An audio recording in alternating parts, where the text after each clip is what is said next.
Welcome to Relentless Mentality. I'm your host, Justin Bayless. I'm here with Joe Anderson, the owner and founder of Benovia Winery. Welcome to the show, Joe. Justin, it's a pleasure being Glad to have you. Relentless, commonly defined as oppressively constant, determined, showing no abatement of severity, intensity, strength, or pace. I believe relentless is an ethos. You're not stopping until you get what you want. You're not taking no for an answer.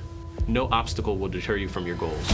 Relentless mentality is where we get to tap into the mindset of change agents, leaders, and icons. My hope is that their stories will inspire and motivate others to transform their mentality in their profession, their personal life, and ultimately their communities. So remember, when it's tough, will you give up or will you be relentless?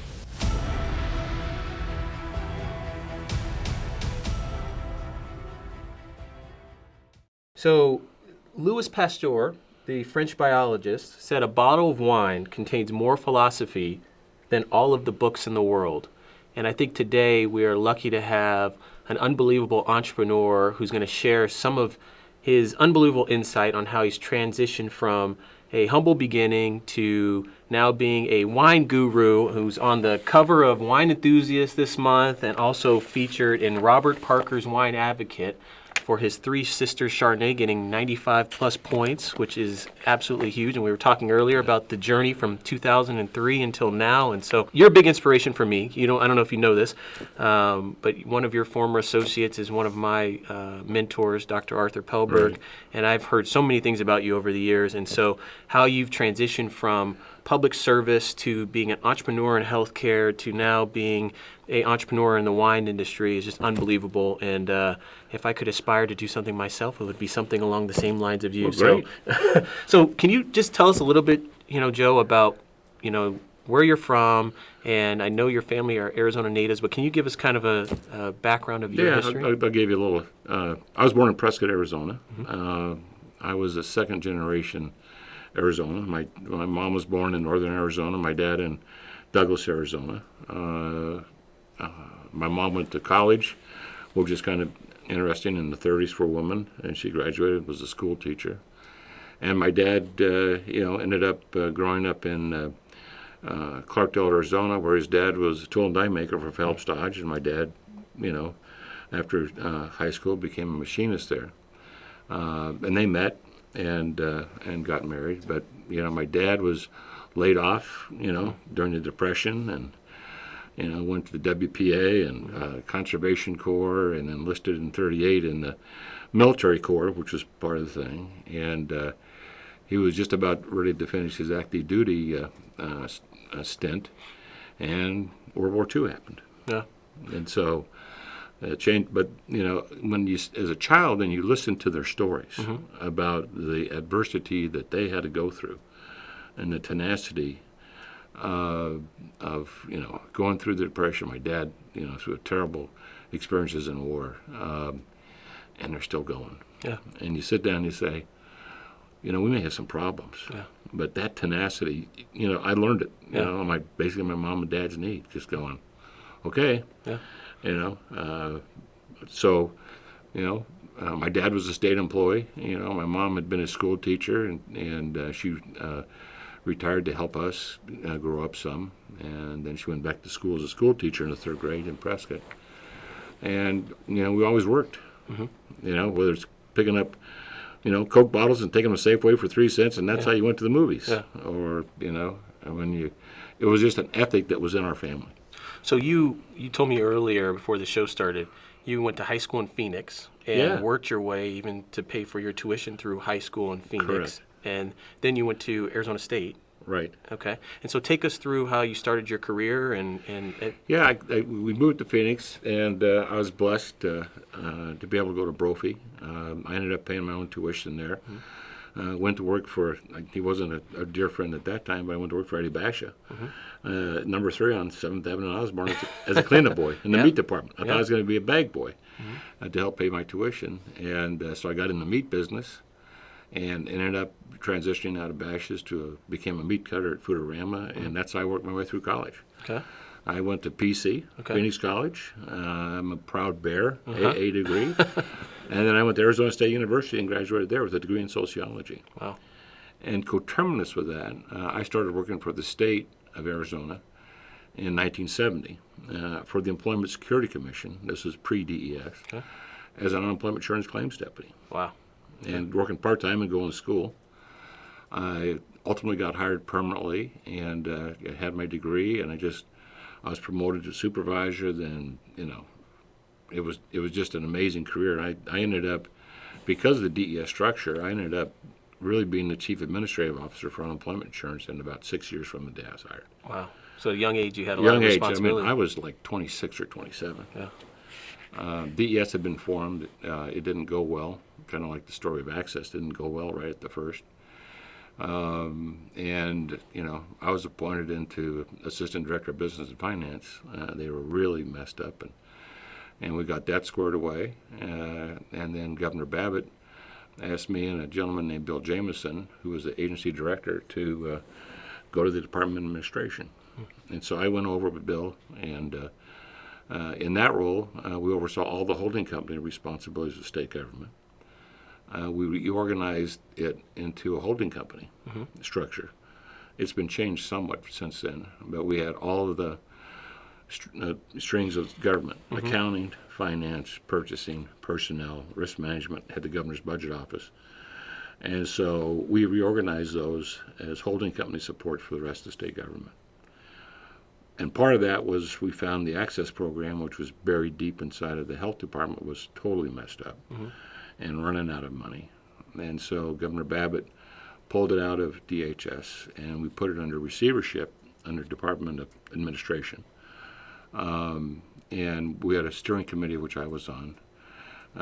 We decided, with the governor's approval, to create a separate state agency. Okay. And we hired Don Schaller to be the director.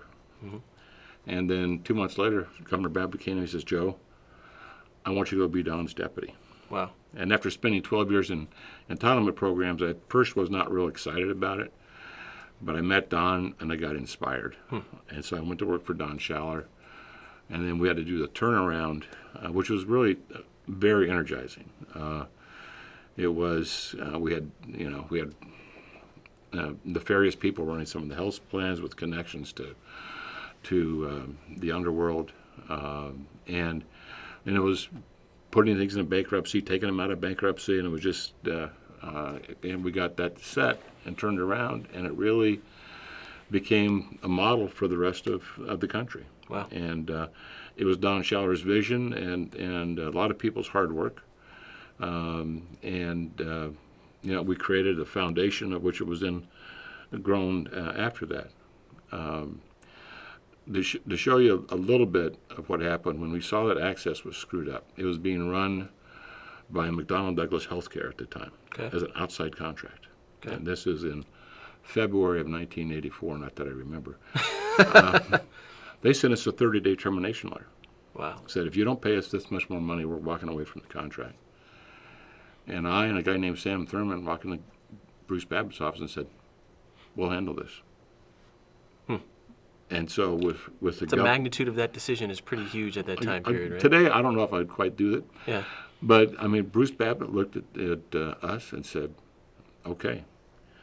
And in 30 days, we transitioned all the systems from McDonnell Douglas to state computers at DES, all of them. In that time where the data days. was not as... These are all big mainframe. These are all big mainframe computers. We hired 128 people. Okay. Wow. And opened an office in 30 days.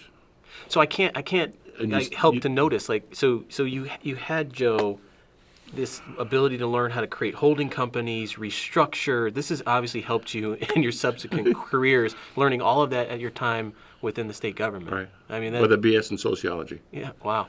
So it is something that is innate. You had this ability. It wasn't like you learned this in school. No. You learned a lot of it while you were actually I took within a the couple government. of business courses at now the Carey School of Management. Wow. A couple of economics courses and one management course, and all the rest of it was sociology and a minor in Spanish. Wow. So you guys turned around Access, and then We built what? it. We built it was interesting. We not only turned around, but we created, and this is one of the proudest things that Doc Schaller and I did, is we had a little surplus one year, and we went to Governor Babbitt and said, "We think we should be covering children and women, pregnant women." And he liked the idea. We went to the legislature. It was bipartisan. We got approval in Arizona to cover children up to 100% of federal poverty, and pregnant women up to 100% of federal poverty. Think about this. Yeah. 1985. Yeah. It's pretty amazing. It is amazing. And, they didn't have the money to do the whole thing, so we transitioned, at that, I forget, we did cost, 0 to 4-year-olds, and then it laddered up to 13. And it was interesting, Governor Babbitt took that to Washington, the Democratic Governors Association, NGA. It was adopted as the 6th Omnibus Reconciliation Act by Congress, by Henry Waxman and folks, and it became the 6th Omnibus Reconciliation Act, covering pregnant women and children up to 100% of federal poverty. Wow. But it started right here in sunny Arizona. Wow, that's a great fact that I don't think a lot of people know in healthcare. I didn't know that until just now. And so it was, we had great support, great lobbyists. I don't know if you ever knew Monsignor Ed Royal. I know of him. Yeah, he was able to get, Jim Skelly and Giordano to vote for it. On the floor, we needed their 2 votes, and Burton Barr was majority leader. And he got them to vote for it because they're pro-life, and they were such pro-life people. He caught them going on the floor and said, "You now got to take care of the children," and they voted for it. Wow. Skelly will tell you today, he said, "What the hell? How did I do this?" And so, we wound that down, I'd worked for government for 17 years, and I'd had enough. I wanted to go out. I'd always thought of starting my own business. And so Doc, P.J. Davis and I, we sat down, and we said, okay. So in the summer of 1986, we refinanced our houses. Okay. All 3 of us were the same mortgage broker, and I contributed $10,000. Doc Schaller put $12,000 in, and PJ put the other couple thousand in, and we capitalized Schaller Anderson with $25,000. Wow. And and so we got it started. We had 1 contract for consulting, and then in February of '87, I was approached by the legislature, the House and the Senate, the majority and minority. Evan Meekum was governor. And so the president of the Senate, the minority leader, the majority leader, they sat down with me and asked me if I'd be their consultant. Wow. So I worked for the legislature, the House and the Senate, majority and minority, 1 person, and my job was to write the long-term care statute, all text. Wow, what it is today, huh? Yeah. Okay. Again, it was just an amazing process of doing town hall meetings, and working with the staff, and going out and talking to people, the Indians on the reservation, the Native American community, and we built a consensus, and we were in negotiations. I was the lead negotiator with HICVA at the time, and we were doing it at a hotel in downtown Phoenix when Evan Meekum was impeached, the day he was impeached. I was with the feds. Wow. And in the office came a guy named George Britton, who you wouldn't know. He'd been Bruce Babbitt's chief administrative officer. Andy Hurwitz had been brought back by Rose Mofford to be transition chief of staff, and George Britton walked into the hotel, sat down with everybody, said, "Nothing's changing. Joe speaks for Governor Mofford and the legislature. What you guys work out, we'll review, but don't think this is a setback from a point in time." Wow. So I just want to go back, because a lot of times people hear about, I had to take a risk to really do something great. What did your family and friends say when you left the state government in 1987? 86, and leverage your house, leverage everything on this idea that you, Don Schaller, and PJ all had? What did your spouse say? What did everybody say? My dad and mom went absolutely crazy. They said, you're one of the highest paid people in state government. Yeah. And word come down that Meekum wanted Doc and me to stay. And I was making like $86,000 a year back in 1986 for the state. Think about that. Great income. And friends of mine, Representative Sam McConnell from Flagstaff, says, "You're nuts." My wife went going, "What are we doing here? You got a great job. You got all." And I just said, it's time. I got to do something else. Wow. And it'll be okay. Was that the most fearful time, you think, in your career? It wasn't really fear, because I knew my skill set, and if it didn't work, You could go back and work within the government? I could work in the government. Maybe not in Arizona. I had a national reputation. I could go back. Yeah. You know, and but that sure didn't make it easy on my wife. Oh, it was she really, my then wife Martha. She's sitting there watching this whole thing. And I had 2 children in school. My son had just started Brophy. You know, and he's sitting there and you go, "What are you doing?" Wow. I had enough annual leave with the state that I took out over time. I didn't take out in a lump sum. So I basically still got a state check payment almost through April, I think it was. And we started taking salary out of Schaller Anderson in June. Wow. And it was the same salary that we made when we were at the state. Wow. So let's talk about Schaller Anderson. I know some of the stories. So you had your first contract, sounds like, within the legislature. It was that and working for the federal government and training community health centers all around the country on how to do managed care. So can you explain for people who don't know Schaller Anderson that might watch the show, kind of what was the basis of Schaller Anderson and what did you guys do? Schaller Anderson was a healthcare management and consulting company. And we started off as a consulting company. You know, we were consulting with the legislature, we were consulting with the federal government. And in January of 1989, Doc Schaller and I sat down and we go. And we were making really good money, consulting money. And we looked at each other and said, we want to run something. You know, this consulting bit is fine, but you go in, you give them a report, and you walk out. But we're all runners. We're operations people. And so we sat down, and almost like magic, the first one was Dr. Pellberg. He's a good friend of yours. Dr. Pellberg. He had a great internal medicine practice in South Phoenix. He had left to begin making a career change, but the practice collapsed, and so he still had his name on the business. And so, of course, the banks came knocking on his door. Sure. And so Jack Knock was working for us at the time. Jack had been our public information officer at Access. So we sent Jack down to run Art's practice. We then were approached by 2 different organizations. Arizona Physicians IPA was being run by Equicor. Okay. And we'd consulted some with them. And they came to us and said, you know, we don't do this stuff. Will you guys just take our management contract? We didn't have to pay for it. Wow. Right time, right place. And it was losing a boatload of money. But Reg Ballantyne, who was on the board, came to us, and so we sat down with Equicor. And their contract provided the CEO, the CFO, and the IT person. And I said, I want to change that. Okay. I want to provide the CEO, the CFO, and the chief medical officer. Because this is about clinical. This is not about paying claims. And they said, okay. Changing the business model. Changing the business clinical so model. we started it out of the chute, changing the model to a clinical model. Okay. And guess who we hired? Art Pellberg. Wow. And so Art Pellberg came in. I was the CEO. He was the chief medical officer. We hired a guy named Tim Highland, who had been an auditor of APIPA as our CFO. Wow.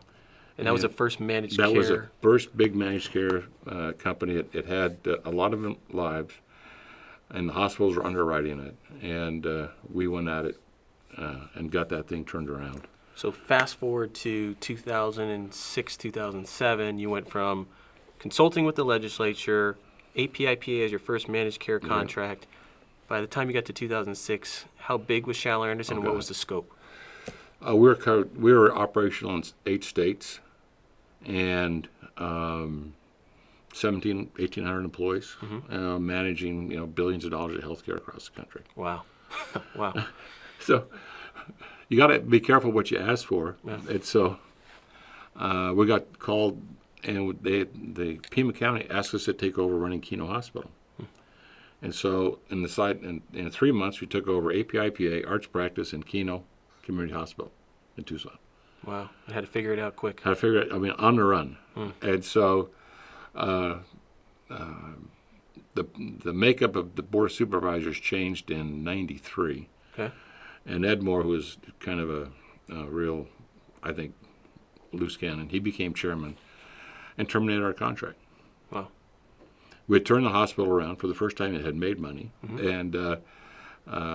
And so, Raul Grijalva was a member of the Board of Supervisors, now congressman from Tucson. Some great board members there. And so you're sitting there, and I'm going, well, this is about a third of our revenue. Yeah. At that time, Keno Hospital was a third of our revenue. And, And your new venture. New venture, and we're going, wow. And it just stopped like that. And so we paid the Keno executives. We gave them a severance package. And I looked at Doc and I said, and they wanted us to go to the Board of Supervisors. And I said, there's no reason to go. The vote's already there. If you don't have the votes, don't go. And so Doc went down as a courtesy. And they terminated our contract with no notice. Okay. And so we sued them, and we got the notice provision back. We got paid back some money. And so that was the only hiccup we ever had. So what was when did you talking about Shaller, and I want to get to Benovia a little bit too here, but at Shaller, when did you know you had kind of that? When was the aha moment, or like this? We've made it. We're helping people. We're growing a business. When did you know? I think it was APIPA. Okay. And it was the blessings of having Art Pelberg, and Don Shaller was still active at the time, able to demonstrate that clinical practice and serving the most disadvantaged, the highest risk, the highest cost, you could do it. And you can make dough doing it, and you can improve their health status, and you can improve the health status of the community. And that was really the beginning of our model. Yeah. And, over the next, 10, 15 years, we continued to refine that model wherever we went. Wow. And, it was, I can't even remember the dates anymore. I think it was 2003, I got a call from St. Joe's and Monsignor Ryle. Mercy Care was losing $1 million a month or something like that. And they asked us who would come in to propose on it. It was very similar to APIPA. And we went in, same kind of contract, and turned it around. And then we set it up as a model. And then as we moved across the country, our model changed some. Sure. We were hired by the University of Oklahoma to help them start a Medicaid program. And we're in competition with Healthcare USA, a big Blue Bell, Pennsylvania firm. And Doc Shaller and I walk in, and he got the dean and the provost, and we sit down and he said, how are you going to do this? I said, well, Doc says, we got to go through all your clinics here first. Because the clinics have to be able to manage things appropriately. Sure. And he said, and the provost and the dean sat there and went, wow. Yeah, we didn't fly them to Blue Bell, Pennsylvania in our jet like, Healthcare USA did, or I can't remember their name anymore. But we went in there and we did the same thing. We went through the practices, laid out for the dean and the provost where their practices were not working properly. Created a big health plan there for the University of Oklahoma. Ahead of your time. We were ahead of our time, and it's not me. Doc Shaller, Art Pelberg. Sure. I had a lot of political skills and organizational management skills, and we were able to combine those things, clinical, operational, and finance, into a single model. That sounds familiar. Clinical, I hear that quite a bit. And operate. You got to be able to put them together. Yeah. And so it just continued to grow. So you guys decided in 2007 that you were ready to exit. It had been quite a long journey, and you guys sold Shaller Anderson. Yeah, we'd been 21 years. Doc had retired a number of years earlier, and really in 2005, we'd really got this thing started in '86. We said, let's see what the options are out there. We had taken on a small Wall Street presence. Lynn Kirshner brought a company to us who wanted to know something about Medicaid.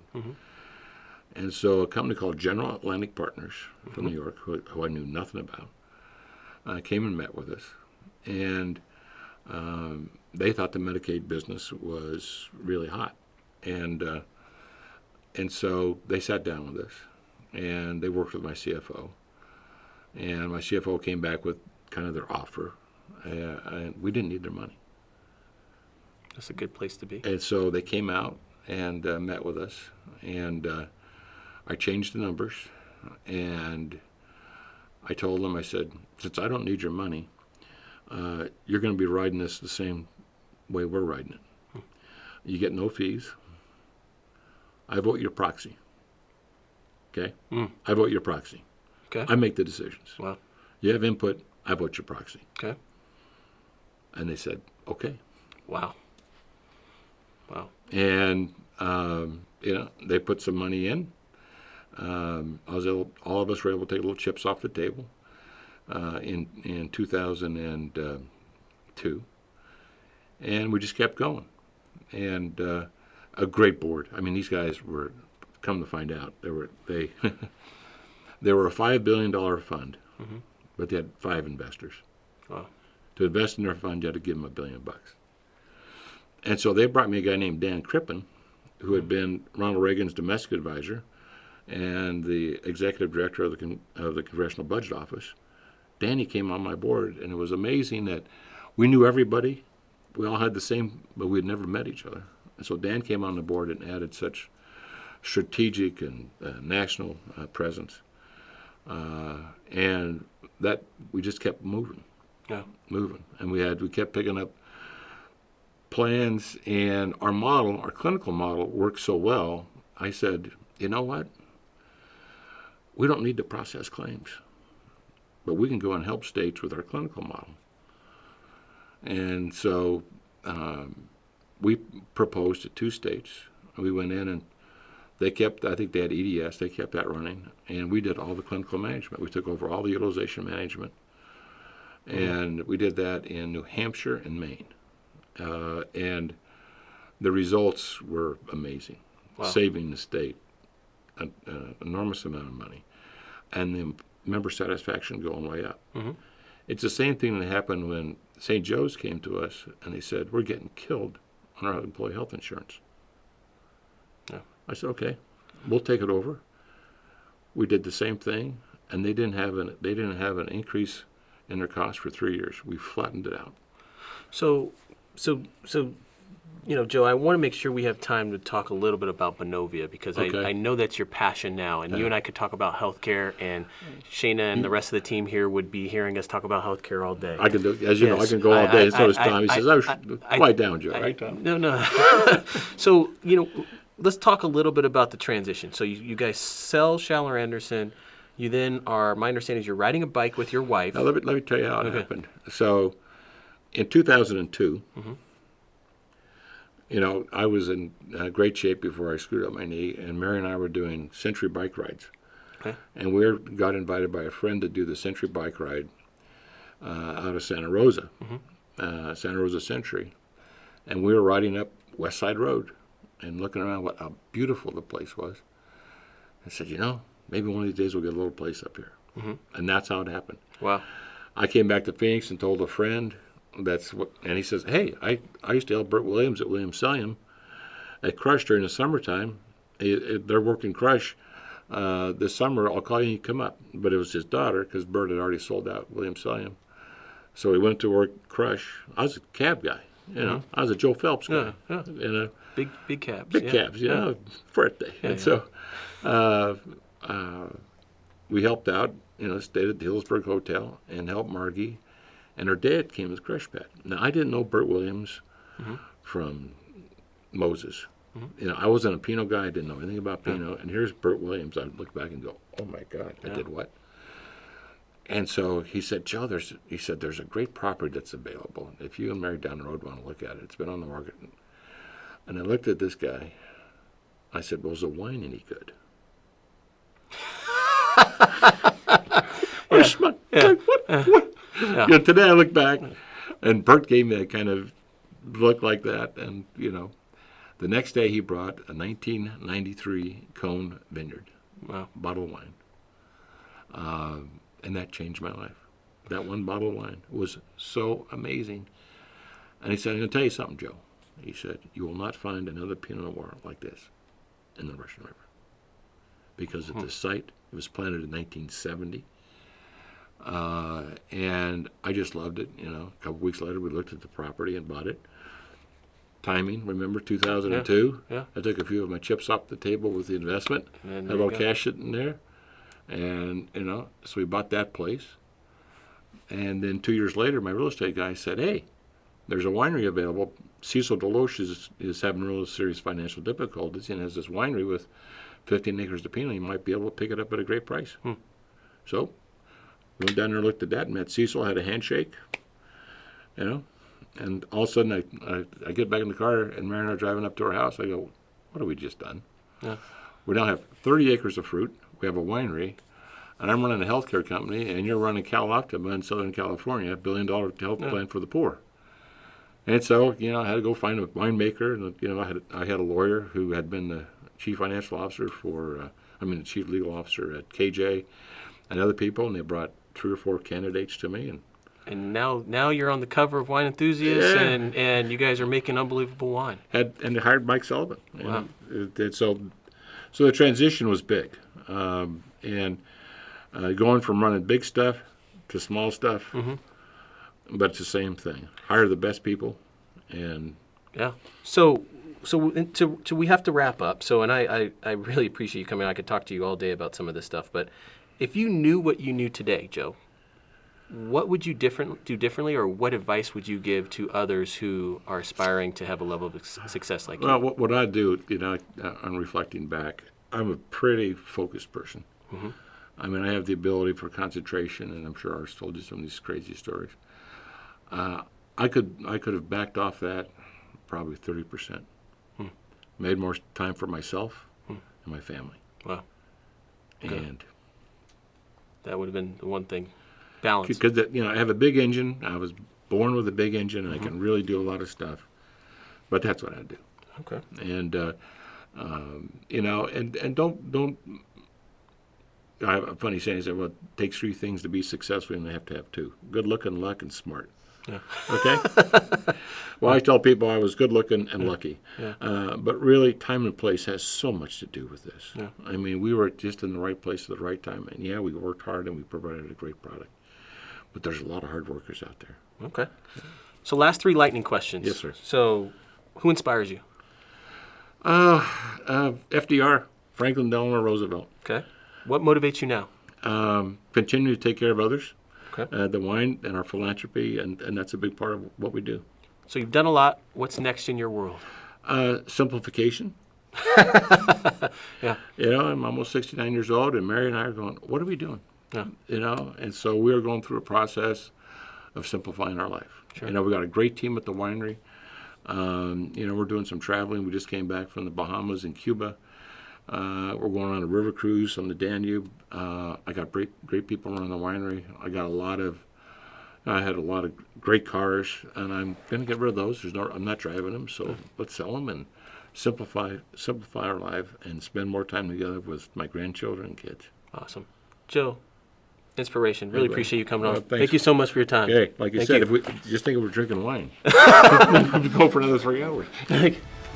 Thanks for watching. If you enjoyed what you saw today, please subscribe in the links below. And remember, never to quit, always be relentless.